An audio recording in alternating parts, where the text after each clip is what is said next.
what sort of words do you think of when I say mushroom? Perhaps decay or poison.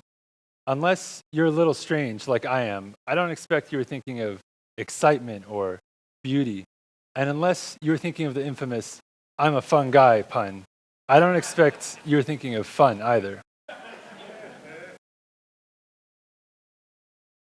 Well, it may come as a surprise, but it doesn't take much for anyone to fall in love with the magic of mushrooms.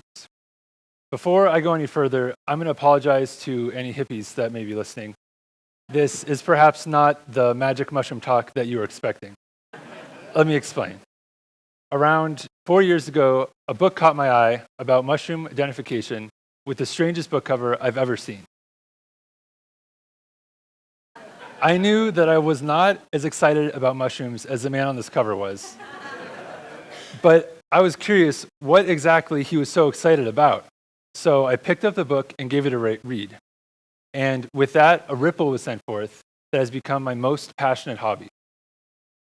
The bounds of what I thought a mushroom was were pushed to an extreme. I discovered that mushrooms could be frightening, glow in the dark, fuzzy, shiny, brainy, oozy, slimy, scaly, abstract, tiny, flamboyant, ethereal, otherworldly, bizarre, or in their own way, beautiful.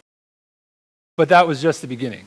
I discovered that there were mushrooms that digested themselves into black goo that puffed out clouds of spores or ejected spores with more acceleration than a speeding bullet. Mushrooms that could be used to dye wool and make clothes, or even cure disease. And then I stumbled upon something really remarkable. Lactarius rufellus, also known as the candy cap mushroom, an edible mushroom that smells and tastes like maple syrup. I love maple. But perhaps most remarkable is the morel, which is America's most foraged and most sought after mushroom.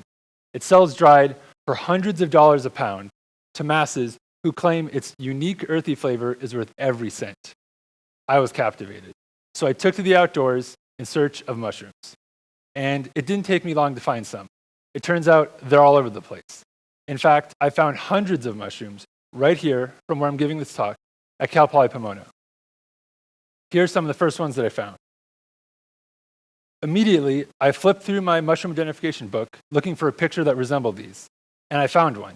It was labeled Agaricus campestris, common name meadow mushroom, and it was described as edible.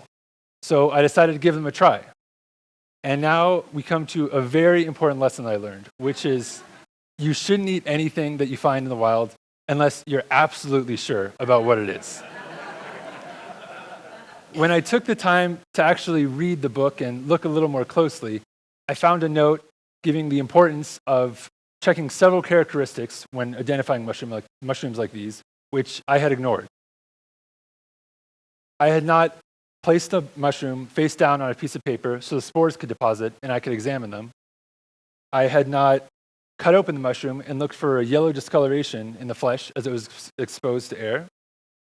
I had not smelled the mushroom for a glue-like aroma and many other things. But I was very lucky because another mushroom that I found right here at Cal Poly Pomona is the aptly named Destroying Angel. Sorry about that. Forgot to mention, I did discover what these were, and they were not the meadow mushroom. They were, as you can see, a mildly toxic mushroom, which goes by the name Agaricus californicus. But like I was saying, I was very lucky because I hadn't picked these instead, which are capable of easily killing a full-grown adult from the consumption of a single mushroom. Despite this, it's very easy to be completely safe about eating wild mushrooms.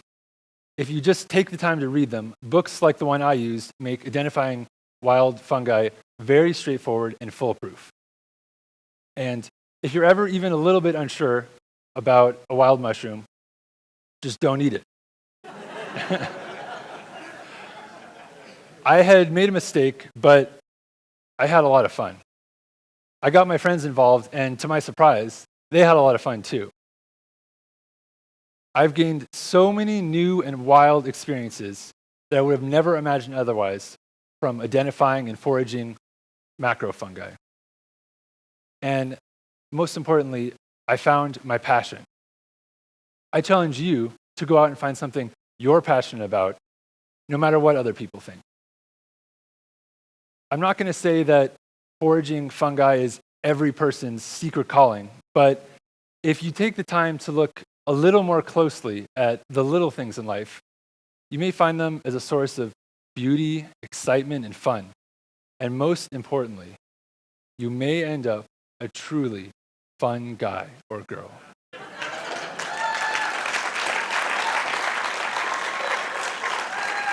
I want to give a special thank you to everyone who supplied me with photos, especially most of which came from Taylor Lockwood. Thank you.